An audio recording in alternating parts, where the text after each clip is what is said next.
आज हम लोग कोटा की हड़ी वाली जो कोचिंग है उसका प्री स्कोर का पेपर हुआ था 5 अक्टूबर को। पेपर 2 का प्रॉब्लम इंटीजर प्रॉब्लम आज हम लोग डिस्कस करेंगे। तो पहला जो सवाल है वो स्ट्रेट लाइन का सवाल है, इसी से स्टार्ट करते हैं। क्वेश्चन को हम लोग नीचे पेस्ट किए हुए हैं। चलिए क्वेश्चन पढ़ते हैं क्या कह रहा है। Line joining origin and points of intersection of the curve. दो कर्व दे रखा है। पहला कर्व क्या है, C1 मान लेते हैं, ax² plus 2hxy plus by² plus 2gx बराबर 0 को। दूसरा जो कर्व है उसको कोई C2 मान लेते हैं। तो देखिए क्या कह रहा है, कोई एक कर्व C1 होगा, कोई दूसरा कर्व C2 होगा। इन दोनों का कोई पॉइंट ऑफ इंटरसेक्शन होगा, वो ये होगा और ये होगा। तो क्या कह रहा है कि line joining origin and point of intersection of the curve, मतलब ऑरिजिन से ज्वाइन कराना इनका पॉइंट्स ऑफ इंटरसेक्शन। ये दोनों जो लाइन है, इफ़ द लाइन्स आर, क्या कह रहा है, म्यूचुअली परपेंडिकुलर, मतलब यही दोनों लाइन क्या है, परपेंडिकुलर है। तो पूछ रहा है कि G into A1 plus B1 minus G1 times A plus B का वैल्यू क्या होगा। तो हम लोग पढ़ रखे थे कि अगर ऐसा कुछ है तो होमोजिनाइजेशन करते थे। होमोजिनाइजेशन का मतलब क्या होता था, सारे टर्म्स को एक ही डिग्री में कर देते थे कन्वर्ट। तो देखिए इसको क्या करेंगे, ये ax² है प्लस 2hxy है प्लस by² प्लस 2gx है। और सेकेंड वाला जो कर्व है वो है a1x² plus 2h1xy plus b1y² plus 2g1x। ये दोनों को होमोजिनाइज करना है, मतलब दोनों को सेम डिग्री में कन्वर्ट करना है। तो x² xy और y² इन तीनों का डिग्री तो 2 है। प्रॉब्लम ये वाला टर्म क्रिएट कर रहा है, यहाँ पे भी इन सभी का डिग्री 2 है, प्रॉब्लम ये क्रिएट कर रहा है। तो कुछ भी करके क्या करना है, इसको एलिमिनेट करना है, अपना टारगेट है। तो देखिए ये एलिमिनेट कैसे होगा, अगर इसको क्या कर दे G1 से मल्टीप्लाई और इसको क्या कर दे माइनस G से मल्टीप्लाई, तो देखिए क्या बनता है, a into G1x² plus 2hg1xy plus bg1y² plus 2gg1x बन गया। सेकेंड वाला देखिए क्या बनेगा, a1 minus gx² minus 2h1gxy minus b1gy² minus 2g1x बराबर 0 इंटू g बराबर 0, g1 इंटू g हो गया।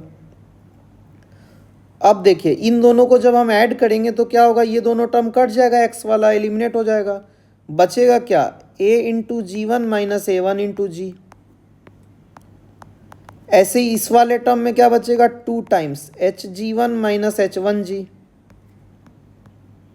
सेकेंड वाले टर्म में क्या बचेगा, y² में bg1 माइनस b1g बराबर क्या आ गया, 0 आ गया। अब क्या कह रहा है, देखिए ये पेयर ऑफ स्ट्रेट लाइन है जो कि ऑरिजिन से पास कर रहा है।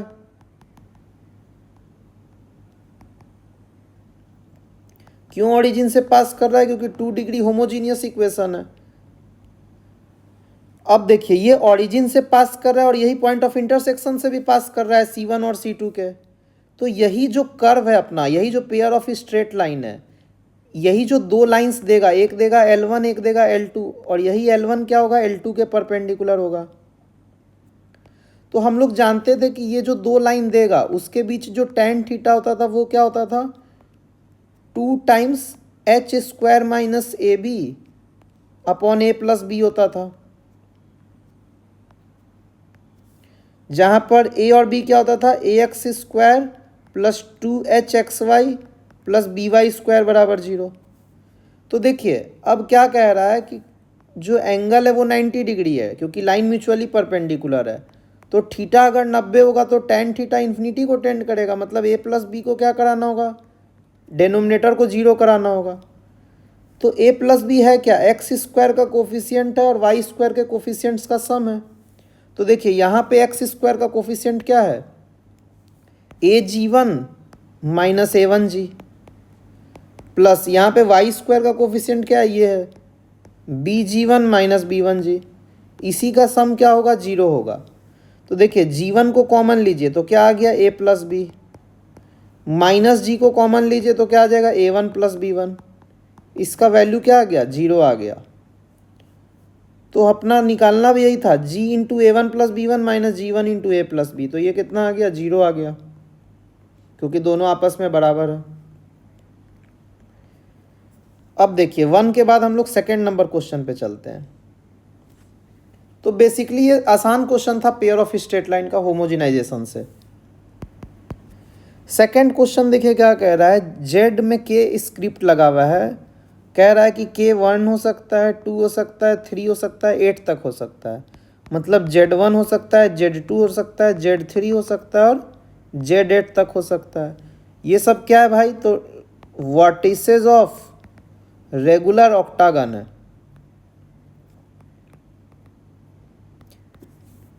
सच दैट ZK के बारे में क्या इंफॉर्मेशन है, 1/AK माइनस 2i है,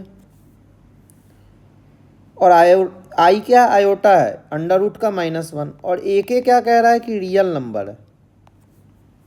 पूछ रहा है डेल्टा जो एरिया ऑफ ऑक्टागन है। तो ये तो बाद की बात है, पहले देखते हैं क्वेश्चन में कि करना क्या है। तो देखिए AK अगर रियल पार्ट है तो AK का जो इमेजनरी पार्ट होगा उसको हम लोग क्या कर सकते हैं, 0 बना सकते हैं। तो AK को निकालते हैं सबसे पहले। AK माइनस 2i क्या होगा, 1/ZK होगा। देखिए Z क्या है, वर्टिसेस ऑफ रेगुलर ऑक्टागन है, तो Z को हम कोई कॉम्प्लेक्स नंबर ले सकते हैं, x प्लस आई वाई। ZK को क्या ले लिए, x प्लस आई वाई ले लिए। तो देखिए AK माइनस 2i क्या आ गया, 1/x प्लस आई वाई आ गया।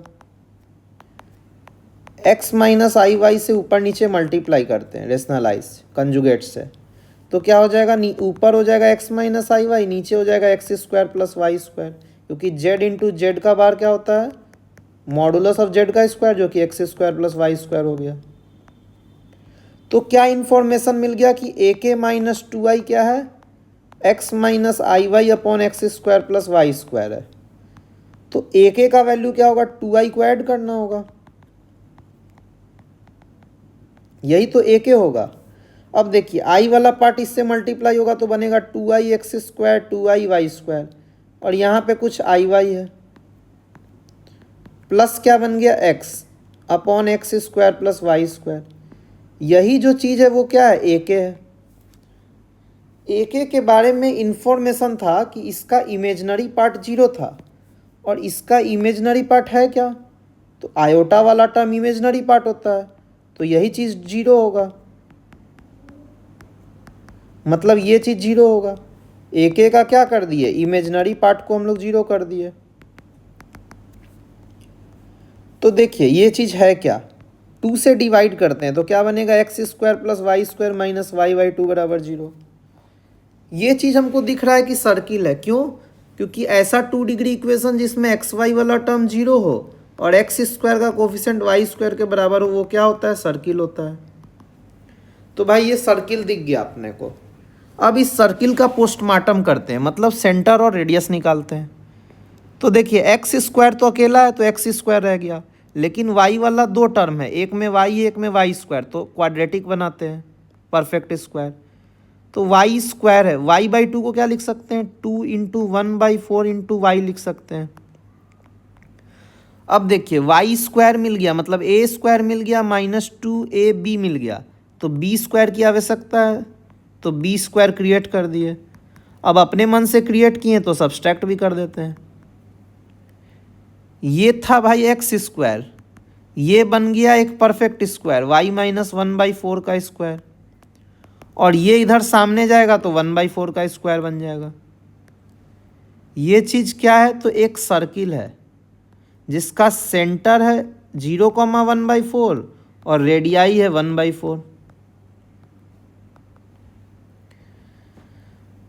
तो x और k y जो है वो किस चीज़ पे लाई कर रहा है, सर्किल पे लाई कर रहा है। यानी जो z हमारा कॉम्प्लेक्स नंबर था, z का लोकस क्या है भाई, तो z का लोकस सर्किल है, जिसका सेंटर भी पता चल चुका है और रेडियस भी पता चल चुका है। बोल रहा था Z1 Z2 Z3 Z8 को आपको रेगुलर ऑक्टागन पे लोकेट करना है।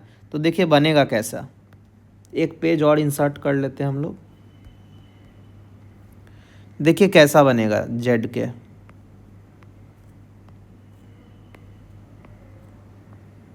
यही तो है ऑक्टागन। यहाँ पे कहीं Z1 होगा, फिर Z2 होगा, Z3 होगा, Z4, Z5, Z6, Z7 और Z8 हो गया। अब Z का जो लोकस है वो क्या है, सर्किल है, यानी Z सर्किल पे लाई कर रहा है। तो पॉइंट्स को मिला देते हैं हम लोग। देखिए तो एक रफ फिगर बनाए, बस समझने के लिए कोशिश करिए कि एक सर्किल है। सर्किल का सेंटर क्या है भाई, 0,1/4 है। और रेडियाई क्या है, 1/4 है। तो ऐसा कई सारा ट्रायंगल बनेगा अपना।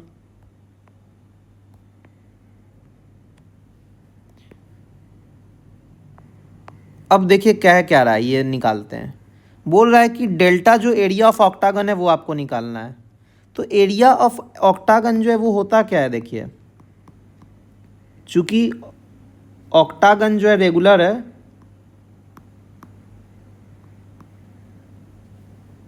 फिर से हम लोग लिख लेते हैं, area of octagon regular octagon है। तो हर एक का एंगल क्या होगा, 2π/8 होगा, क्योंकि 2π कंप्लीट एंगल है, 8 ट्रायंगल्स में बटा है। तो एक ट्रायंगल का क्या हो जाएगा, बीच का इंक्लिनेशन 2π/8 हो जाएगा। अब देखिए एसओटी में हम लोग पढ़ रखे हैं कि इस ट्रायंगल का एरिया क्या होता है। जब साइड बी था, सी था, एंगल बीच वाला ए था, तो हम लोग क्या करते थे, हाफ बी इंटू सी इंटू साइन ए करते थे। मतलब दो साइड का product into sine of angle into half होता था। तो यहाँ पे देखिए दो साइड का प्रोडक्ट क्या हो जाएगा, ये भी 1/4 है रेडियाई के बराबर, ये भी 1/4 है रेडियाई के बराबर। बीच में साइन का जो एंगल है वो 2π/8 है। ये तो हो गया भाई एक ट्रायंगल का एरिया, लेकिन ऐसे ऐसे कितने ट्रायंगल हैं, तो 8 ट्रायंगल है। तो आंसर क्या हो जाएगा अपना, 2 से 8 कट जाएगा 4, 4 से 4 कट जाएगा, तो 1/4 इंटू साइन 2π/8 क्या है, साइन π/4 है। और साइन π/4 क्या होता है, 1/√2। तो डेल्टा क्या आ गया अपना, 1/4√2 आ गया। लेकिन पूछा डेल्टा नहीं है, पूछा 12√2 इंटू डेल्टा है। तो 12√2 इंटू 1/4√2 क्या हो जाएगा, 3 हो जाएगा। मतलब आंसर को खूबसूरत नेचुरल नंबर बनाने के लिए क्या किया है, 12√2 का मल्टीप्लिकेशन किया है। तो इसका आंसर हम लोग क्या लिख देंगे, 3 लिख देंगे। ये एक अच्छा क्वेश्चन था कॉम्प्लेक्स नंबर का। फर्स्ट वाले क्वेश्चन से रिलेटिवली इसका लेवल अच्छा था। चलिए थर्ड क्वेश्चन हम लोग करते हैं। ये क्वेश्चन प्रतीत हो रहा है nth रूट्स ऑफ यूनिटी का सवाल है। आप लोग पढ़े होंगे nth रूट ऑफ यूनिटी, क्योंकि जेई एडवांस में लगातार ये आ रहा है कई सालों से। ओमेगा के बारे में क्या बताया है कि cos 2π/7 प्लस आई साइन 2π/7 होता है।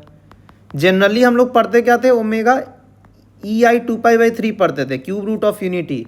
लेकिन क्वेश्चन में चालाकी से क्या कर दिया है, 7th रूट ऑफ यूनिटी कर दिया है। तो इसी को क्या लिख सकते हैं, EI 2π/7 लिख सकते हैं, क्योंकि cos थीटा प्लस आई साइन थीटा क्या होता है, e⁻i थीटा होता है, डी मोवर्स थ्योरम से।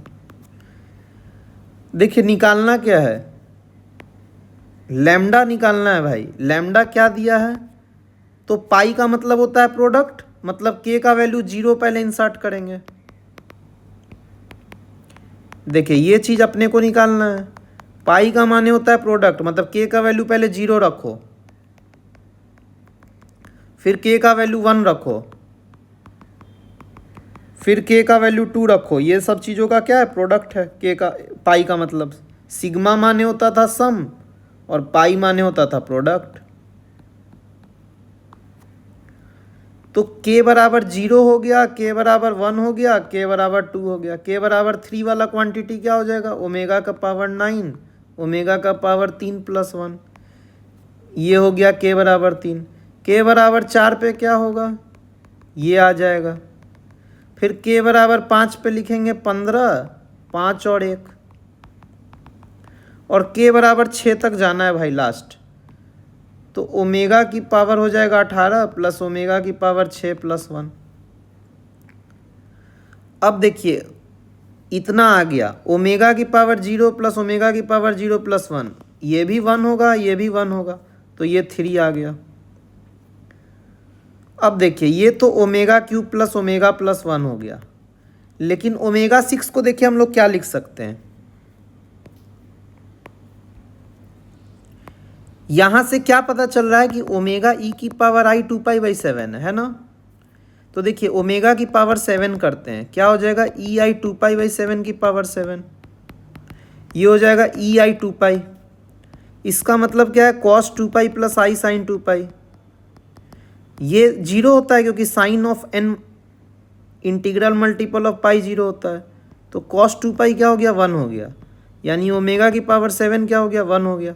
ऐसे भी अगर 7th रूट ऑफ यूनिटी है तो ओमेगा की पावर 7 1 होगा।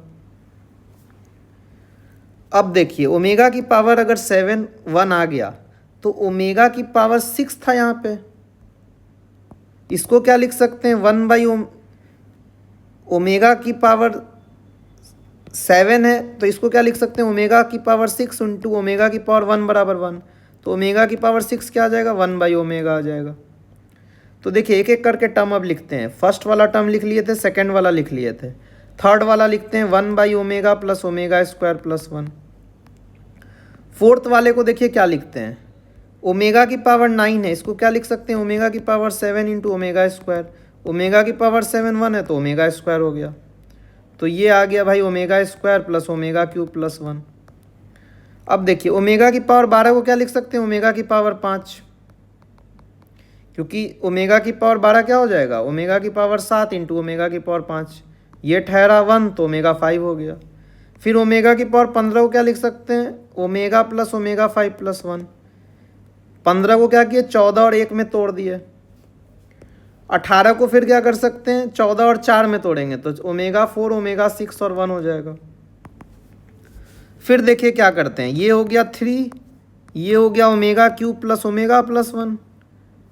यहाँ पर देखिए क्या करते हैं, नीचे ओमेगा एलसीएम लीजिए, क्या बन जाएगा 1 प्लस ओमेगा इससे मल्टीप्लाई होगा ओमेगा क्यूब ओमेगा हो गया। इस वाले को ऐसे ही रहने देते हैं।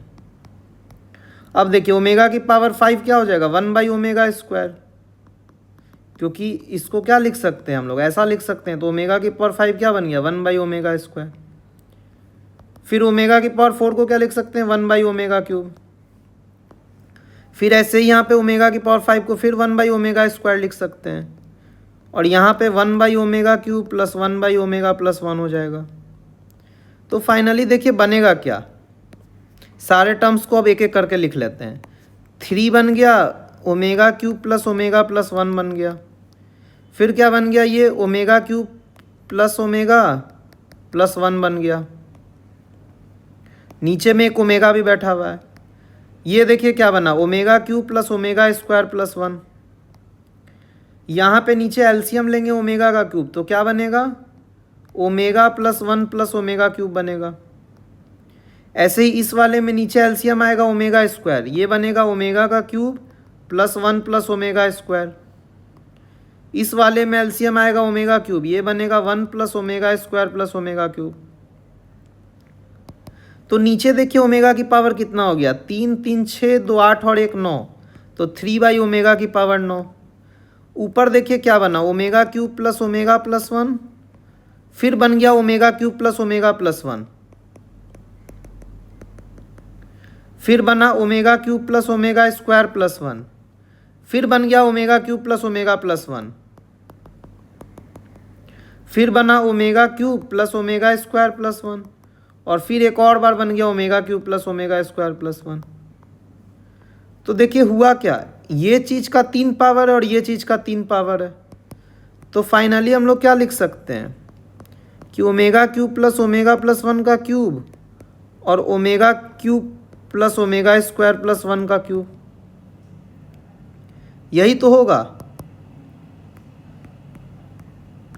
अब देखिए क्या लिख सकते हैं इसको, x का क्यूब है इंटू वाई का क्यूब है, इसको ज्वाइंट करके एक्स वाई का होल क्यूब लिख सकते हैं। तो क्या हो जाएगा omega cube plus 1 plus omega का, ऐसा लिख सकते हैं हम लोग। इन दोनों का ज्वाइंट क्यूब हो गया। अब देखिए क्या करते हैं हम लोग, आपस में मल्टीप्लाई कर लेते हैं सारे टर्म को, इसके टर्म को और इसके टर्म को।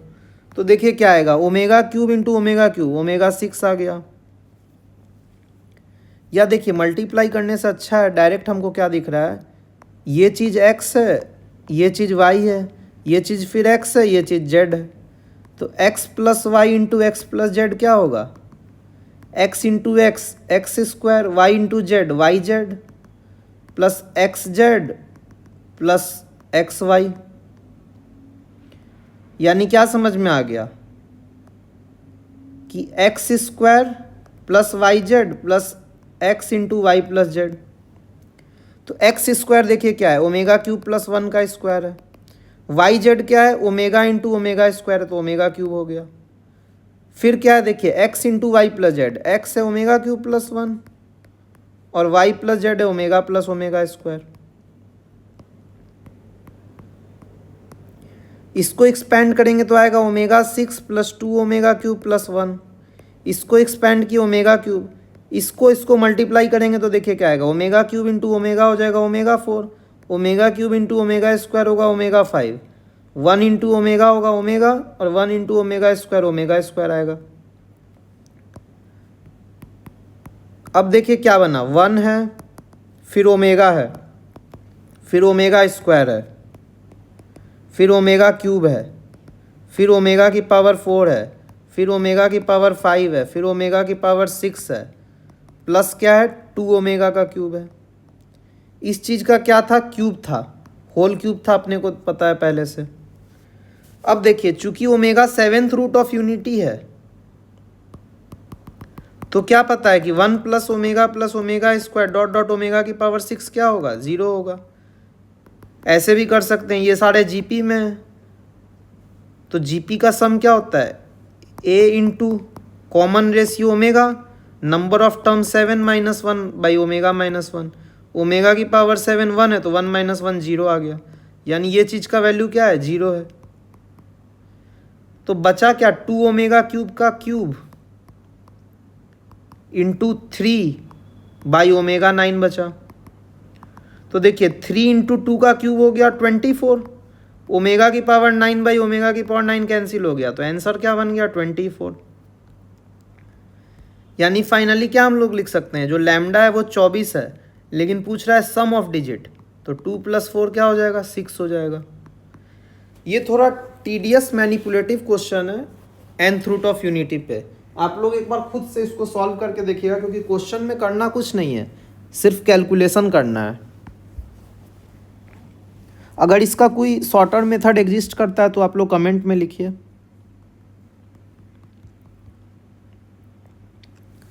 चलिए ये क्वेश्चन है, इसको कॉम्प्लेक्स नंबर से भी बनाया जा सकता है और ट्रिग्नोमेट्री से भी बनाया जा सकता है। तो चूंकि 2 लगातार क्वेश्चन कॉम्प्लेक्स का हो गया, तो इसको ट्रिगो से सॉल्व करते हैं। 11th वाले भी देख लेंगे इसी बहाने। देखिए निकालना क्या है, सी का वैल्यू निकालना है, एस का वैल्यू निकालना है, फिर क्या कर देना है, इन दोनों का ग्रेटेस्ट इंटीजर निकालना है।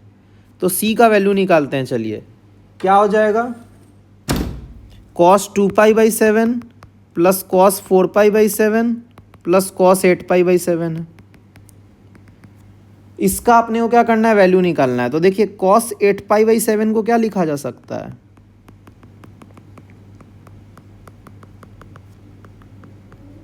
2π माइनस 6π/7 लिख सकते हैं। 7 इंटू 2 हो गया 14, 14 माइनस 6 हो गया 8। ऐसा क्यों किए हैं, क्योंकि अब देखिए क्या हो जाएगा, 1 मिनट,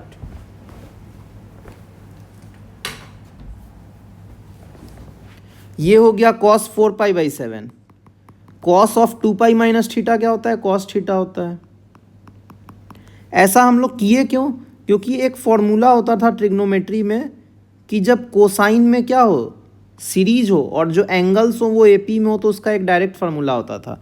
देखिए याद करवा देते हैं आप लोग को, cos alpha plus cos alpha plus beta plus cos of alpha plus 2 beta dot dot cos of alpha plus n-1 beta का फॉर्मूला होता था साइन n बीटा/2 अपॉन साइन बीटा/2 इंटू कॉस ऑफ, ये फर्स्ट टर्म है और ये last term है, तो first term plus last term upon 2। तो देखिए क्या करेंगे, यहाँ पर कितना दिख रहा है, n का वैल्यू होता था नंबर ऑफ टर्म्स। देखिए इसमें 1 2 से लेके कितने टर्म्स हैं, n टर्म्स है, तो यहाँ n हो गया। तो यहाँ पे 3 टर्म है तो साइन 3 हो जाएगा। बीटा क्या होता था, कॉमन डिफरेंस होता था, लेकिन कॉमन डिफरेंस का हाफ करना है। तो देखिए कॉमन डिफरेंस 2π/7 है, उसका हाफ कर दिए। फिर क्या करना है, नीचे में भी साइन β/2 है, यानी कॉमन डिफरेंस का हाफ है। फिर क्या होता था, कॉस में first term plus last term by 2, यानी 2π/7 प्लस 6π/7 अपॉन 2। यही इस सीरीज का आंसर होता था। तो देखिए 2 से 2 कैंसिल हो गया, ऊपर बन गया साइन 3π/7, नीचे बन गया साइन π/7। ये बन गया, देखिए 6 और 2 हो गया 8, 8/2 हो गया 4, यानी कॉस 4π/7 हो गया। अब ऐसा तो कोई चीज़ है नहीं साइन 3π/7 इंटू कॉस 4π/7, साइन ए कॉस भी है, तो 2 मल्टीप्लाई कर दीजिए, फॉर्मूला लगा दीजिए ट्रांसफॉर्मेशन का। या एक और काम क्या किया जा सकता है, देखिए साइन 3π/7 को क्या लिख सकते हैं, pi minus 4π/7। Sine pi minus theta क्या होता है, साइन थीटा होता है, तो साइन 4π/7 ही बन गया ये। अब देखिए जहाँ पे भी sine theta into cos theta होता था वहाँ 2 मल्टीप्लाई करते थे, क्यों, क्योंकि 2 sine theta cos theta sine 2 theta होता है, तो साइन 8π/7 बन गया। अब देखिए साइन 8π/7 और नीचे π/7 है, तो क्या लिख सकते हैं, पाई प्लस π/7 लिख सकते हैं 8π/7 को। अब देखिए साइन पाई प्लस थीटा क्या होता है, माइनस साइन थीटा होता है, तो माइनस साइन π/7 बन गया। तो ये दोनों कैंसिल होके क्या आ गया, एक न्यूमेरिकल वैल्यू आ गया -½ तो सी का वैल्यू क्या आ गया अपना, -½ आ गया। अब अपने को एस निकालना है, एस साइन वाला सीरीज है। देखिए क्या करेंगे एस के लिए,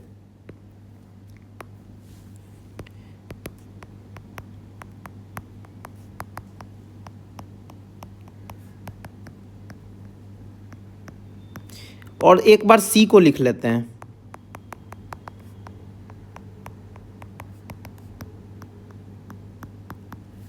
देखिए अब हम क्या करेंगे, c² प्लस s² करते हैं, क्यों, आप लोग को अभी समझ में आ जाएगा। तो s² प्लस c² का मतलब क्या होगा, देखिए 3 टर्म का स्क्वायर क्या होता था, a प्लस बी प्लस सी का square, a² b² c², 2ab 2bc 2ca होता था। तो जब इसका स्क्वायर करेंगे तो क्या आएगा, देखिए sine square 2π/7, sine square 4π/7 plus sine square 8π/7 plus 2 times इन दोनों का प्रोडक्ट, साइन 2π/7 साइन 4π/7। फिर क्या आता था, 2 साइन 4π/7 साइन 8π/7। फिर क्या आता था, 2 साइन इन दोनों का प्रोडक्ट, साइन 2π/7 इंटू साइन 8π/7। ये तो हम लोग s² लिख लिए, अब c² भी लिख लेते हैं। तो c² देखिए क्या हो जाएगा, cos² 2π/7, cos² 4π/7, cos² 8π/7 plus 2 times A B हो जाएगा cos 2π/7 cos 4π/7 प्लस फिर क्या होगा 2bc cos 4π/7 cos 8π/7, फिर 2c है cos 8π/7 cos 2π/7 हो गया। अब देखिए ये है क्या चीज़, बहुत प्यारा चीज़ है ये, sine square theta plus cos square theta 1 हो गया। फिर साइन स्क्वायर 4π/7 कॉस स्क्वायर 4π/7 फिर 1 हो गया, ये भी 1 हो जाएगा। अब देखिए 2 हर जगह कॉमन है, यहाँ भी 2 है, यहाँ भी 2 है, यहाँ भी है, हर जगह 2 है, तो 2 को बाहर ले लिए। Sine 2π/7 sine 4π/7 plus cos 2π/7 cos 4π/7, ये दोनों मिलके क्या बन रहा है, sine A sine B plus cos A cos B. ये क्या होता था ट्रिग्नोमेट्री में, cos of A minus B होता था, तो इसको क्या लिखेंगे, कॉस ऑफ 2π/7 लिखेंगे। फिर देखिए ऐसे ही साइन ए साइन बी है, कॉस ए कॉस बी है, फिर हो जाएगा ये कॉस से 4π/7, फिर ये वाला टर्म और ये वाला टर्म मिलके हो जाएगा 8 - 2 cos 6π/7।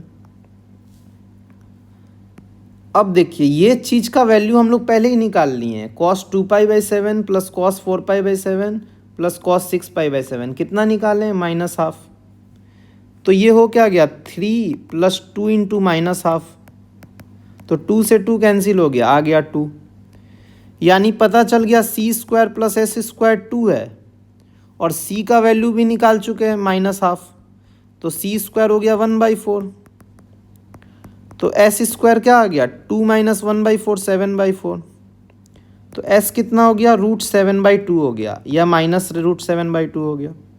तो दो वैल्यू होगा क्योंकि s² = 7/4 है। तो देखते हैं दोनों में कौन पॉसिबल है।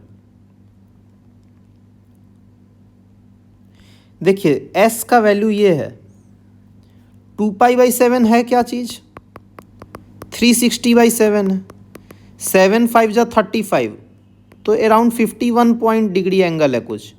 तो अगर साइन 51 है प्लस साइन 102 है प्लस साइन 204 है तो ये पॉजिटिव है, ये भी पॉजिटिव है सेकंड क्वाड्रेंट में, लेकिन ये थर्ड क्वाड्रेंट में छोटा निगेटिव है। क्यों?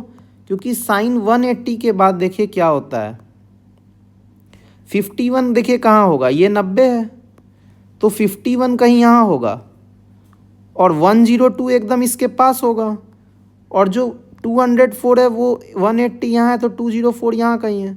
तो ये दोनों मिलके देखिए काफ़ी बड़ा क्वांटिटी बना रहा है पॉजिटिव में और ये बहुत छोटा निगेटिव है क्योंकि -1 तो 270 पे है तो ये बहुत छोटा निगेटिव है। यानी आएगा क्या, इन दो पॉजिटिव को जोड़ेंगे तो बड़ा पॉजिटिव और घटाएंगे तो छोटा निगेटिव आएगा।